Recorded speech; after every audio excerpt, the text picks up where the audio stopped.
வணக்கம். நாளைக்கு திரிக்ஷரி பூஜை நவமி.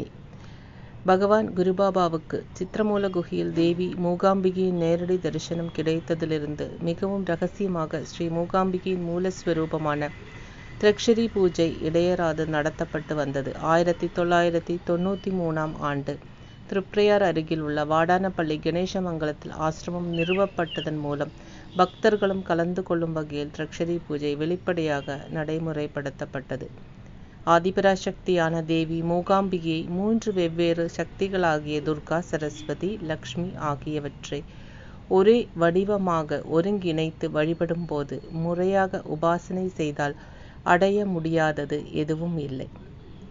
முந்தைய பிறவிகளின் கர்ம பலனுக்கு ஏற்ப பலன்கள் கிடைக்கும் காலகட்டத்தில் மட்டும் வேறுபாடு இருக்கலாம். ஆரம்பத்தில் கோல மகர்ஷிக்கு துர்கா சுரூபமாகவும் இரண்டாவதாக ஆதிசங்கராச்சாரியருக்கு சரஸ்வதி வடிவமாகவும் கலியுகத்தில் பகவான் குருபாபாவுக்கு மகாலட்சுமி வடிவிலும் தேவி மூகாம்பிகை தரிசனம் அளித்தார்.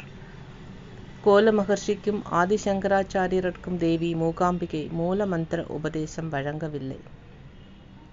மூல மந்திர உபதேசத்துடன் நேரடி தரிசனம் கிடைத்தவர் பகவான் குருபாபா மட்டுமே ஆவார். ஒரு குழந்தை பிறந்து முதுமை அடையும் வரை வாழ்க்கையில் எதிரிகள், கல்வி, ஐஸ்வர்யம் போன்ற பல விஷயங்களுடன் போராட வேண்டியிருக்கு.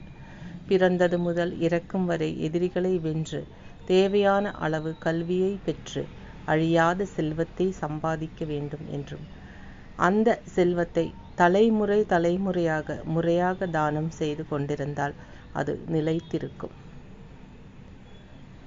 திரிக்ஷரி பூஜையில் உரிய பங்களிப்பை செய்து கலந்து கொள்பவர்களுக்கு மேற்கூறிய நல்ல அனுபவங்கள் ஏற்படும்.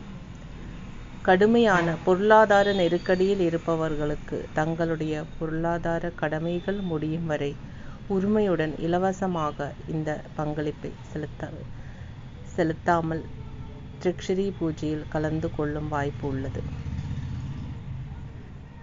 எந்த ஒரு கட்டணமோ பூஜை பொருளுக்கு, அதாவது பூஜை பிரசாதத்துக்கு பணம் கொடுக்காமையே, பணம் வெறும் 30 ரூபாய் தான், அந்த 30 ரூபாய் கூட சாமி வாங்காமல் இலவசமாக கொடுக்குறார் பொருளாதார பிரச்சனையில் இருக்கிறவங்களுக்கு.